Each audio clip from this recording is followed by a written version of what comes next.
आज ही Doubtnut app download करें। Doubtnut पर होगा अब आपके सभी मैथ्स, केमिस्ट्री, फिजिक्स और बायोलॉजी डाउट्स का सफाया। बस अपने क्वेश्चन की फोटो खींचो, उसे क्रॉप करो और तुरंत वीडियो सोल्यूशन पाओ। Download now.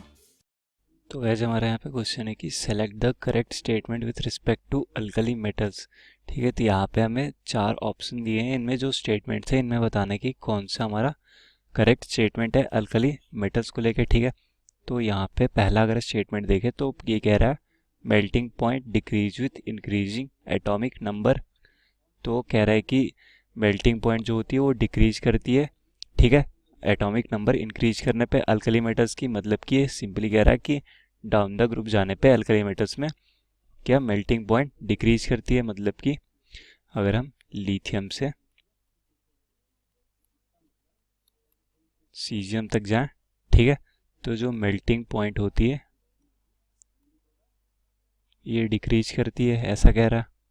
ठीक है, तो ये हमारा अगर देखें तो मेल्टिंग पॉइंट किस पे डिपेंड करेगी। यहाँ पे ये हमारे सारे क्या मेटल्स हैं, ठीक है, तो इनके पे मेटेलिक बॉन्डिंग जितनी होगी उस पर मेल्टिंग पॉइंट डिपेंड करेगी। ठीक है, जितनी मेटेलिक बॉन्डिंग स्ट्रांग होगी उतनी ज़्यादा मेल्टिंग पॉइंट होगी। तो अगर देखें तो मेटेलिक बॉन्डिंग क्या होती है पहले ये देख लेते हैं। तो मेटेलिक बॉन्डिंग जो होती है ये मेटल्स में होती है बस, ठीक है। और मेटल्स में क्या होता है, मेटल्स जो क्रिस्टल्स में अरेंज होते हैं हमारे, ठीक है, तो मेटल्स के पास क्या होता है न्यूक्लियस पे, ठीक है, पॉजिटिव चार्ज होता है। और यहाँ पे अगर देखें तो अल्कली मेटल्स में हमारे पास आउटर मोस्ट सेल में कितने एक इलेक्ट्रॉन होते हैं बस, ठीक है। तो ये एक इलेक्ट्रॉन क्या होता है, ठीक है, हर एटम एक सी ऑफ इलेक्ट्रॉन्स में दे देता है। ठीक है, मतलब कि इस जो एक इलेक्ट्रॉन होता है ये फ्री होता है मूव करने के लिए आसपास, ठीक है।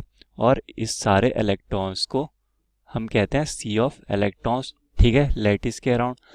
और यहाँ पे जो मेटल एटम में हमारे पास न्यूक्लियस होता है, न्यूक्लियस और इन सी ऑफ इलेक्ट्रॉन्स पे इलेक्ट्रॉन्स की इंटरेक्शन होती है, इसी को हम कहते हैं मेटलिक बॉन्डिंग। ठीक है, तो यहाँ पे जितनी स्ट्रॉन्ग मेटलिक बॉन्डिंग होगी उतना ज़्यादा हमारा मेल्टिंग पॉइंट होगा। और स्ट्रॉन्ग मेटलिक बॉन्डिंग कैसे होगी, अगर हमारा इंटरेक्शन ज़्यादा होगा, ठीक है, इंटरेक्शन ज़्यादा होगा जब ये दोनों इनके बीच में डिस्टेंस कम होगा, मतलब कि साइज एटम की छोटी होगी तब, ठीक है। तो एटम की साइज छोटी हुई तो हमारा मेटलिक बॉन्डिंग क्या हुआ, इंक्रीज हुआ, मतलब कि मेटलिक बॉन्डिंग हमारा इनवर्सली प्रोपोर्शनल है साइज ऑफ मेटल एटम के। ठीक है, तो जितना छोटा एटम हमारा उतनी ज़्यादा मेटलिक बॉन्डिंग। ठीक है, तो यहाँ पे हमारे पास सबसे छोटा हमें पता है लिथियम होता है, ग्रुप में सबसे पहले आता है, ठीक है। और डाउन द ग्रुप जाने पे नंबर ऑफ सेल जैसे जैसे इंक्रीज होते हैं तो साइज बढ़ती है, ठीक है। तो मेटलिक बॉन्डिंग क्या होगी, डिक्रीज होगी। तो मेटलिक बॉन्डिंग अगर डिक्रीज होगी डाउन द ग्रुप जाने पे, ठीक है, तो उसी हिसाब से मेल्टिंग पॉइंट भी डिक्रीज होगी, डिक्रीजेज डाउन द ग्रुप, ठीक है। और इसी वजह से हमारा जो मेल्टिंग पॉइंट देखते हैं डाउन द ग्रुप जाने पे डिक्रीज होती है। तो ये हमारा क्या है, सही स्टेटमेंट है, ठीक है, ए। और बी अगर देखें तो बी कह रहा है potassium is lighter than sodium, ठीक है। तो यहाँ पे अगर लाइटनेस की बात हुई मतलब कि डेंसिटी की बात कर रहे हैं, तो यहाँ पे पोटेशियम की डेंसिटी कम होती है सोडियम से, ऐसा कह रहा है। तो अगर इसको देखें तो डेंसिटी का क्या ट्रेंड होता है इनमें, हमारे पास लिथियम, सोडियम, पोटेशियम और रुबीडियम, सीजियम है। तो यहाँ पे बस हमें सोडियम और पोटेशियम की बात की हुई है, ठीक है। तो अगर देखें तो डाउन द ग्रुप जाने पे हमें पता ही है साइज इंक्रीज करती है, एटॉमिक नंबर भी इंक्रीज करती है, ठीक है। और दोनों साइज और एटॉमिक नंबर इंक्रीज करते हैं, मतलब कि हमारी एटॉमिक डेंसिटी क्या होती है, atomic mass upon atomic volume, ठीक है। तो डाउन द ग्रुप जो रेडियाई होती है वो इंक्रीज करती है, तो एटॉमिक वॉल्यूम भी इंक्रीज करेगी, ठीक है। और एटॉमिक मास भी इंक्रीज करेगी क्योंकि नंबर ऑफ प्रोटॉन्स और न्यूट्रॉन्स भी बढ़ रहे हैं, ठीक है, न्यूक्लियस में, तो ये भी इंक्रीज करती है। तो यहाँ पे एटॉमिक डेंसिटी में देख रहे हैं कि दोनों ही इंक्रीज कर रहे हैं, ठीक है, न्यूमरेटर और डिनोमिनेटर। तो बट यहाँ पे होता है क्या, डाउन द ग्रुप जाने पे जो एटॉमिक मास का इंक्रीज होता है, ठीक है, ये फास्ट रेट पे होता है, increase in atomic mass is very significant with respect to the increase in atomic volume, ठीक है, मतलब कि increase in atomic radii।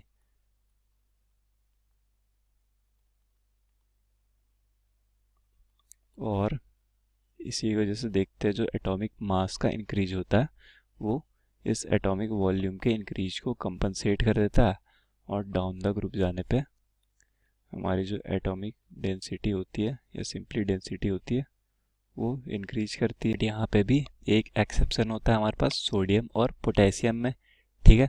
जब सोडियम से पोटेशियम जाता है, ठीक है, तो जो एटॉमिक वॉल्यूम का इंक्रीज होता है ये इस एटॉमिक मास के इंक्रीज से ज़्यादा होता है, ठीक है। मतलब कि इसकी रेडियाई पोटेशियम की ज़्यादा बढ़ जाती है एक बार में इस सोडियम से, ठीक है। उस वजह से एटॉमिक वॉल्यूम ज़्यादा इंक्रीज होता है, ठीक है, एटॉमिक मास से। तो यहाँ पे पोटेशियम की जो डेंसिटी होती है ये सोडियम से कम होती है, ठीक है। तो यहाँ पे बस ये एक्सेप्शन होता है, बाकी हमारा सेम ट्रेंड चलता है इसमें, ठीक है। तो यहाँ पे हमारा पोटेशियम जो होता है ये सोडियम से लेस डेंस होता है, ठीक है। ये हमारा डेंसिटी का ऑर्डर है इसके लिए। और अगर पूरा ऑर्डर देखें, ठीक है, तो वो होगा लिथियम फिर पोटेशियम फिर सोडियम, इस तरह रुबिडियम और सबसिडेंस सीजियम, ठीक है। ये हमारा ऑर्डर होता है अल्कली मेटल्स की डेंसिटी का। और यहाँ पे पोटेशियम जो होता है सोडियम से लेस डेंस होता है, ठीक है, मतलब कि लाइटर होता है। तो यहाँ बी स्टेटमेंट भी करेक्ट है, ठीक है। और यहाँ पे अगर सी देखें तो ये कह रहा है salts of lithium to caesium impart characteristic colour to an oxidising flame of burner flame, ठीक है। तो यहाँ पे कह रहे हैं लिथियम से सीजियम जाने पे सारे जो मेटल्स होते हैं वो एक कैरेक्टरिस्टिक कलर इम्पार्ट करते हैं, ठीक है, फ्लेम में। तो ये बात भी सही है, ठीक है। लिथियम से अगर हम सीजियम तक जाएंगे, ठीक है, तो ये सारे अल्कली मेटल्स में हमारे पास कॉमन क्या होता है, सारे की कन्फिग्रेशन होती है NS1, ठीक है। और इसको जब हम फ्लेम में बर्न करते हैं तो क्या होता है, इनकी हमें पता ही है आयनाइजेशन एनर्जी होती है बहुत ज़्यादा लो। और इससे क्या होता है, फ्लेम में बर्न करने पे ये हमारा जो इलेक्ट्रॉन होता है आउटर मोस्ट सेल में ये नॉकआउट हो जाता है, और इसी इलेक्ट्रॉन के आयनाइज होने से, ठीक है, एक्साइट होने से क्या होता है, एक्साइट होने के बाद ये जब ग्राउंड स्टेट में आता है वापस, ठीक है, तो ये कलर इम्पार्ट करता हुआ आता है, मतलब कि एनर्जी इम्पार्ट करता हुआ आता है जितनी इसने एब्जॉर्ब की थी, ठीक है। और वो एनर्जी इलेक्ट्रोमैग्नेटिक रेडिएशन के फॉर्म में होती है जो कि विजिबल रीजन में लाई करती है, ठीक है। और इस वजह से हम इनके कलर देखते हैं। तो यहाँ पे हमारे पास एनर्जी तो सबको सेम लगती है, ठीक है, मिलती है मतलब फ्लेम में, बट होता क्या है कि सारों की आयनाइजेशन एनर्जी डिफरेंट होती है, ठीक है। All have different ionisation energy या फिर आयनाइजेशन पोटेंशियल, ठीक है। मतलब कि हमारे पास डाउन द ग्रुप जाते हैं तो देखते हैं आयनाइजेशन एनर्जी कम होती है, ठीक है, क्योंकि यहाँ पे साइज इंक्रीज होती है। तो अगर कम एनर्जी लग रही है तो मतलब कम एनर्जी में वो नॉकआउट हो जाएगा, उसको वो मतलब इलेक्ट्रॉन ज़्यादा एक्साइट होगा, ठीक है, उसको ज़्यादा एनर्जी मिलेगी एक्साइट होने के लिए, और उतनी एनर्जी वो रेडिएट करता हुआ वापस ग्राउंड स्टेट में आएगा अपने। तो मतलब कि उसकी वेवलेंथ क्या होगी, उसकी वेवलेंथ कम होगी, ठीक है, equal to H C lambda से हमें पता है कि लैम्बडा इन्वर्सली प्रोपोर्शनल होता है इसके, ठीक है।